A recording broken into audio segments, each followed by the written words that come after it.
I believe in diversifying. I believe that you should have different options, that you're never a slave to one government. As we've seen in Canada, a lot of folks were very trusting of Canada, a lot of trusting of the US and Australia. Look at how they've been treated in the last 2 years. And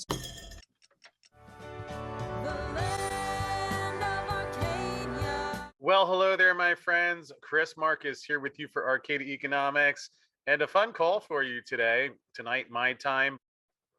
We have Andrew Henderson, the Nomad Capitalist, who's going to talk about a lot of things that I know are on a lot of people's minds, especially after seeing what happened recently in Canada, what some people have seen happening for a long time in the US. Really, obviously we've always seen the taxes can go up. They don't come down quite as often, but really just the escalation of a lot of the government policies that certainly led me to leave, was at least a big part of the reason led me to leave the US and down here in Mexico now. So exciting to have someone who's an expert in some of those things. I learned a couple of tips throughout this one. And before we dig in, I just wanted to mention that tonight's call was sponsored by Silver Viper Minerals. You've seen Steve Cope on the show. And again, certainly in this environment, we've seen a little bit of this already with some of the bigger companies looking for new projects as gold and silver getting more difficult to find. So Silver Viper is a Canadian-based junior minerals exploration company. I think they certainly have great management in place. And again, you can see some of the calls with Steve on the show, or check out silverviperminerals.com. And with that said, here is today's call with Andrew Henderson of the Nomad Capitalist. Tonight, it's exciting to have a new guest on the show who is Andrew Henderson, the Nomad Capitalist, especially with a lot of people seeing what's happening where sometimes bank accounts not as safe as we might have thought. Certainly Canadians got a rather harsh reminder of that earlier this year, and especially as a former American-born citizen, actually leaving to Mexico was my second time leaving the US. I was concerned when I left Wall Street in 2012, left to Europe, now left to Mexico. And certainly there's a lot of things I probably could have done a lot easily, more cost effective. And since I get messages from other people who have those same questions, it's quite a pleasure to have you on in here, Andrew. You are the master in this field, so great to have you here. And how are you doing today? yeah, I'm doing well, thank you.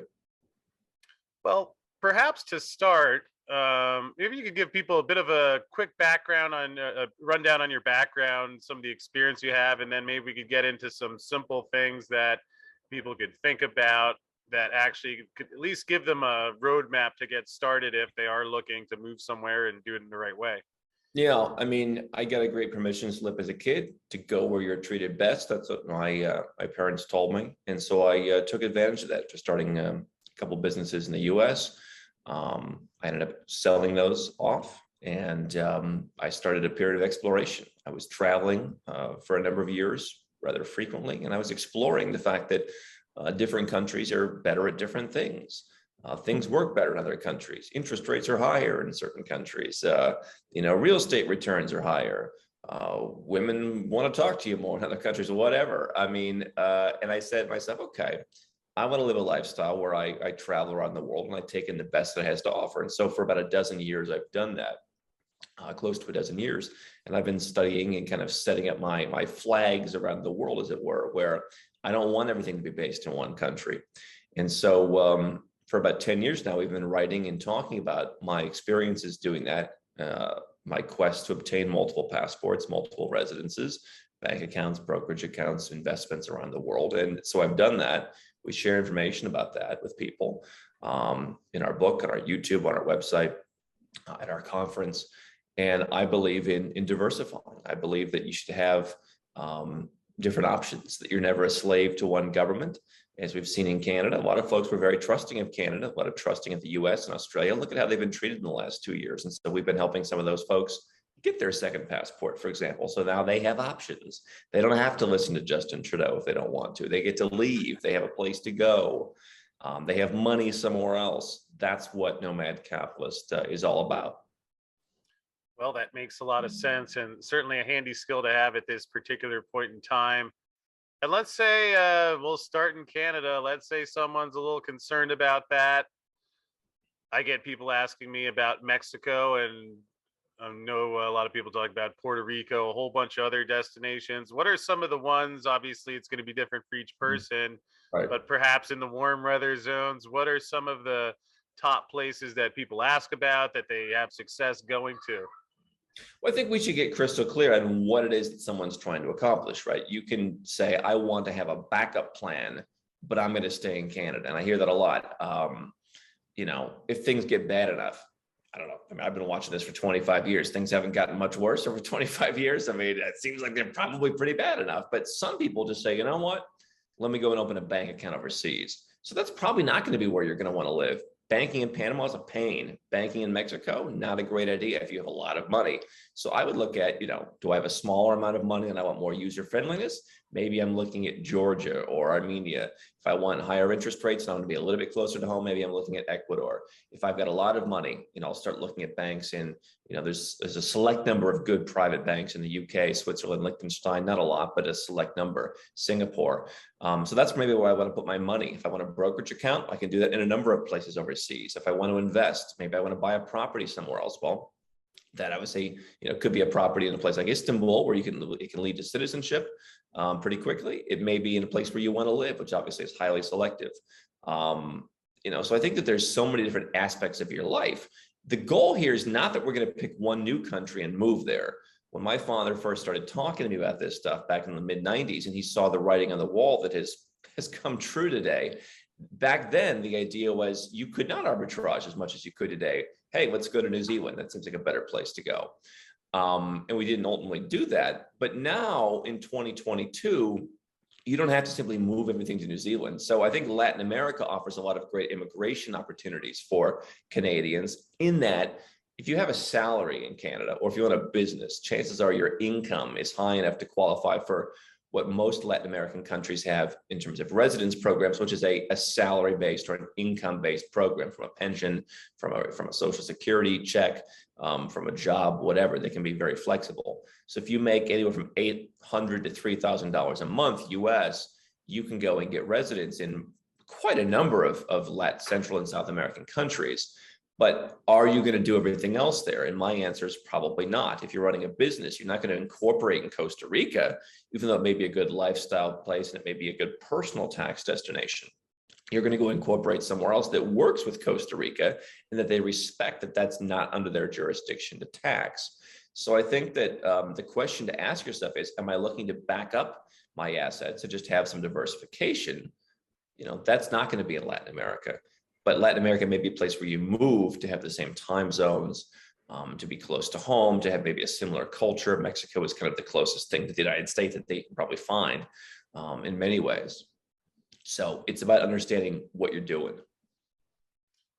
Yeah, and that's interesting, especially you mentioned the culture where, let's say we leave the finances aside for a moment. Sure. Certainly I've been experiencing Mexico, obviously a lot of different parts, and there's different culture depending on where you go there.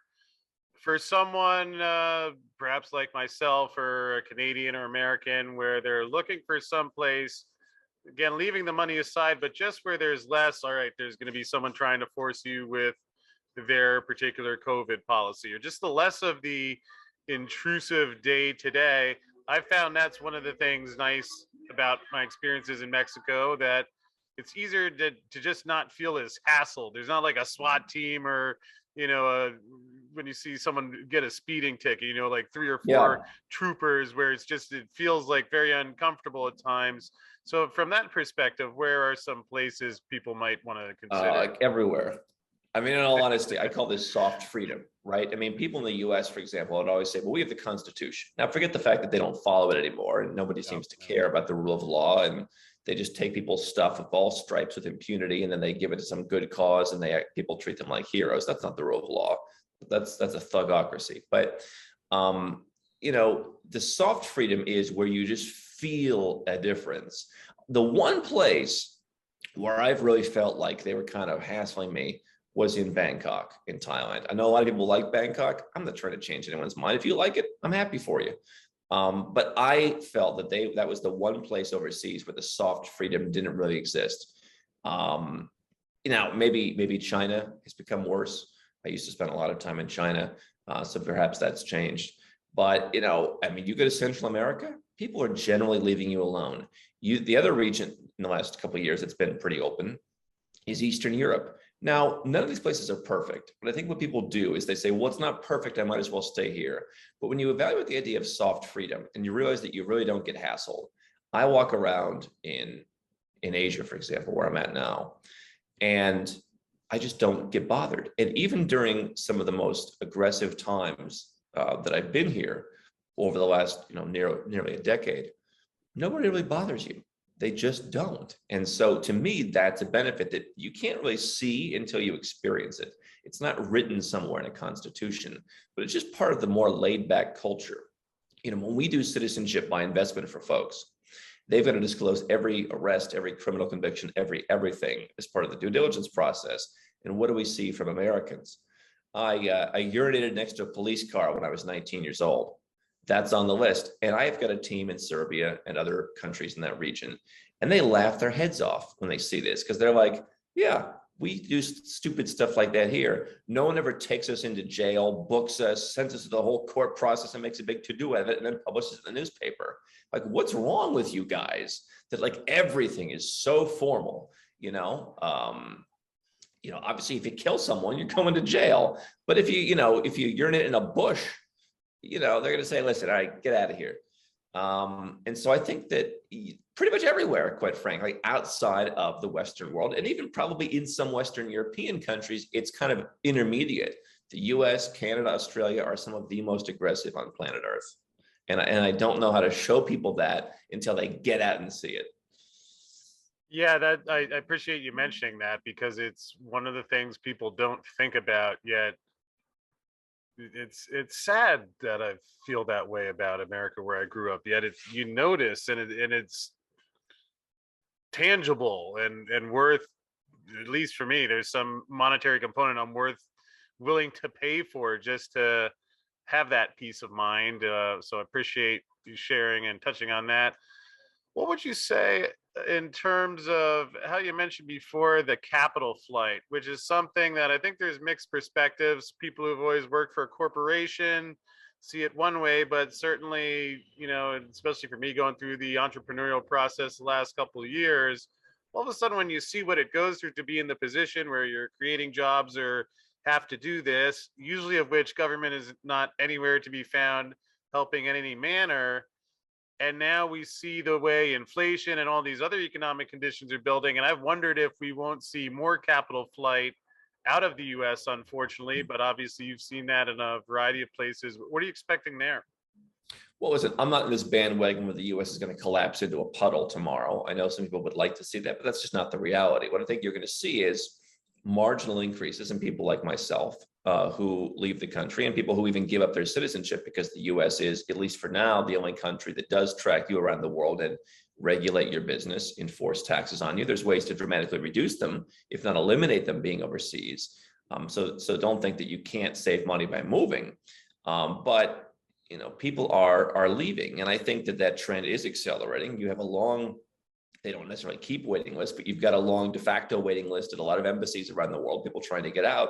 It's just too much. And you've seen over the last couple of years that they've used the excuse of the pandemic to provide other services to their embassies, but not provide the service of letting you exit your own country and to get out of the mess. And you've seen people who created great fortunes in the last couple of years that now, even if they were living overseas, they're stuck with. Here's my perspective, right? The US and other legacy brand countries don't think they need to compete. They have a great marketing campaign. They have songs written about them. The movie industry is there. I mean, they think that they just always have a captive audience. And yet, I go overseas. I do business all around the world. A couple of years ago, we got invited to be on a panel about hiring in Serbia. And then more recently, we got some people from the government reached out to us. The Prime Minister of Serbia issued us basically like a commendation for creating great paying jobs. Now, I don't have 1,000 employees. I've got about 24 employees. They are pretty well-paying jobs for Serbia and for anywhere. But, I never got that in the US. Nobody ever reached out to me, not the mayor, not the governor, not anyone. And here I have the prime minister who's reaching out. If I want to talk to people, I probably could. I'm not, someone who gets in with the government, but that's accessibility. They're a small country. And I suppose, no place is perfect. They at least realize, you know what, we have to fight. We have to bring people in. We've got to do deals. We can't just sit, lie back and wait for it to happen. It's a very different perspective. And so when you have that mentality, Adam Carolla is coming and speaking at our conference, Nomad Capitalist Live this year. He talks about California, and I think California could be the United States, could be maybe even Canada. It's the cheerleader in high school who, keeps doing the same, like thinks that it's going to last forever, right? Doesn't pivot, right? It's not like the cheerleader becomes, an engineer. It's just she keeps doing the same stuff, right? And not to pillory all the cheerleaders, but you get the archetype that I'm talking about. And it's like, yeah, eventually that kind of doesn't work anymore. You have to pivot, or it's just not going to work. And so I think that Western governments have been so spoiled for so long. When you and I were born, there was no competition. Malaysia wasn't a thing. Colombia was, had Pablo Escobar. I mean, you wouldn't go to these places then, but you would go to them now. Serbia, another example. Armenia, another example. Georgia was, the USSR. Now it's just as free of an economy as the United States. And so, I think that countries in the Western world are going to have to adapt to the fact that they've got a heck of a lot more competition than they did when you and I were born. And they're not doing a very good job so far because they don't like it. Yeah, interesting. You mentioned Georgia. My friend Dan, who actually I guess was your client, he's done quite well over there in Georgia. So I've seen a bit about that.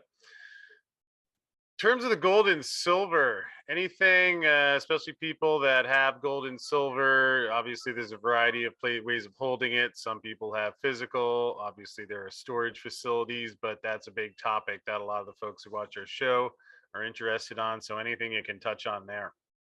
Well, listen, I understand the aspect of holding some physical gold and silver, and I think that's fine. I'm a big believer in owning real estate in other countries, both for investment opportunities and both for a place that you can live in. And so if you have a property, whether you live there 1 month a year, 1 week a year, or half the year, listen, build in a safe, put some gold and silver in there, make that part of your escape plan. And I think people who have a home somewhere else that they're comfortable with are more likely to leave, quote unquote, when things get bad. If they're not leaving now, make physical metals part of that. I also think certainly you've got great vaults, primarily in places like Asia. Zurich is more expensive, but those are some of the best areas to store gold, and you can do that. People can pick up the gold and silver at your house and they can move it for you, generally more cheaply than selling it and buying it back. If you think, by the way, just a couple of days ago, the 89th anniversary of the executive order taking gold. So, if you're concerned about that kind of stuff, I wouldn't want to have it all in one country. I would want to have it spread out around either my own foreign property or properties, or put in foreign vaults. I wouldn't want to put it in the banking system for Americans and others. That could be reportable. Generally not a great idea if you're into gold to put it into the banking system. Like, don't get a bank safe deposit box at some foreign bank and then put it in there, because now that gold is legally reportable for Americans. But I think that, and then there's the issue of capital gains. As you see more reporting requirements possibly coming in any kind of tangible asset in the Western world, what happens when you sell it? What happens if it goes up in value? How does that connect with the tax man? And so anyone who owns an appreciating asset, or what they think is an appreciating asset, should be looking at a tax residence in another country. I don't care if it's gold, Bitcoin, or a business, that you want to get out and settle your tax bill before your assets start dramatically appreciating. All that said, if I have gold and silver, what does that show me? I don't trust my government. I don't trust their money. I want options. I think it's a start. I don't think it's enough. I think second residence, second citizenship, maybe multiple, a home somewhere else, even if it's $1,000, a bank account somewhere else in a small country that gives me a fund I can start over, I can pay a bill from. If something happens, I can function for a while. I don't want to stop at that level of diversification. I've built extreme diversification geographically in my life because I don't trust these countries. Some I trust more than others. I certainly never trusted the United States. And if you've bought gold and silver, to me, that's an indication you don't trust them either. You want to have more than just, I have some metals that I can play with. You want to have further options. Yeah, and Andrew, for people who are hearing that, and that makes sense, what is a starting point? Obviously, it's a lot to think about, which I think often the challenges people can get overwhelmed. What's a good starting place for people who want to find out more about that process? Here's what I suggest is the starting point. I think it costs $11. Go and buy the book, Nomad Capitalist. It's on Amazon. It's a couple of other places now, but you can get it on Amazon. You're not going to have a personal strategy that you would pay 5 figures to create from an $11 book, but you are going to get a lot of ideas. You're going to hear what's not possible. You're going to hear what is possible. You're probably going to hear some common offshore misconceptions that you've seen on TV or in a movie debunked. You're going to hear some interesting stories that perhaps you can connect with. A lot of people who've been successful working with us have started with the book.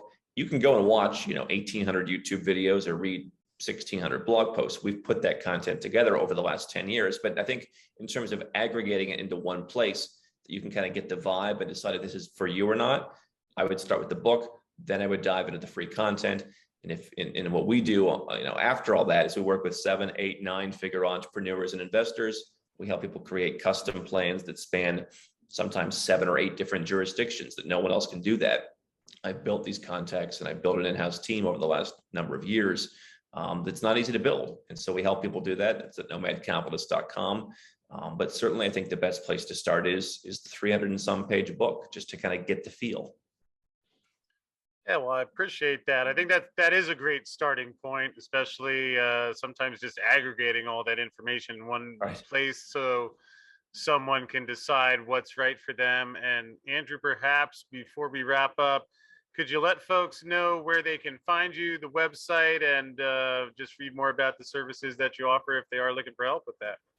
Yeah, so the website with information on our services and the ability to get started, as well as those blog articles, is nomadcapitalist.com. The YouTube channel is youtube.com/nomadcapitalist. Very simple. The book is Nomad Capitalist. There it is. The book is Nomad Capitalist on Amazon. And I guess we're so many places, podcast on Apple. So lots of different places to find us.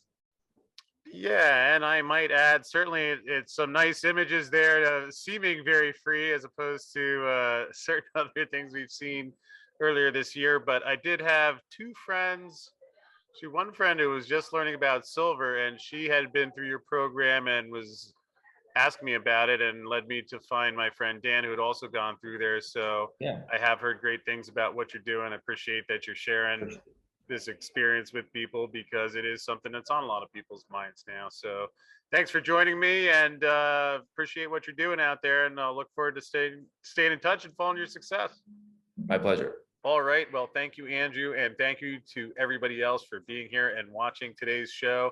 Thank you also to Silver Viper, who brought us this show and has also just released their pre-PDAC mining showcase. So if you'd like to find out more about Silver Viper, what they're doing, again, another chance to see Steve Cope speak, which I guess what attracted me to him initially was when he came to the first Silverfest, and just hearing how he approaches things, makes decisions, certainly his body of knowledge. Then even seeing some of the advanced silver mining stock investors in our audience, also learning from him. And again, just from the folks I've been around, was quite impressed and quite proud to have him as one of the sponsors for our show. So again, the link to Silver Viper Minerals in the description field below. And I thank you for being here, and I will see you again tomorrow.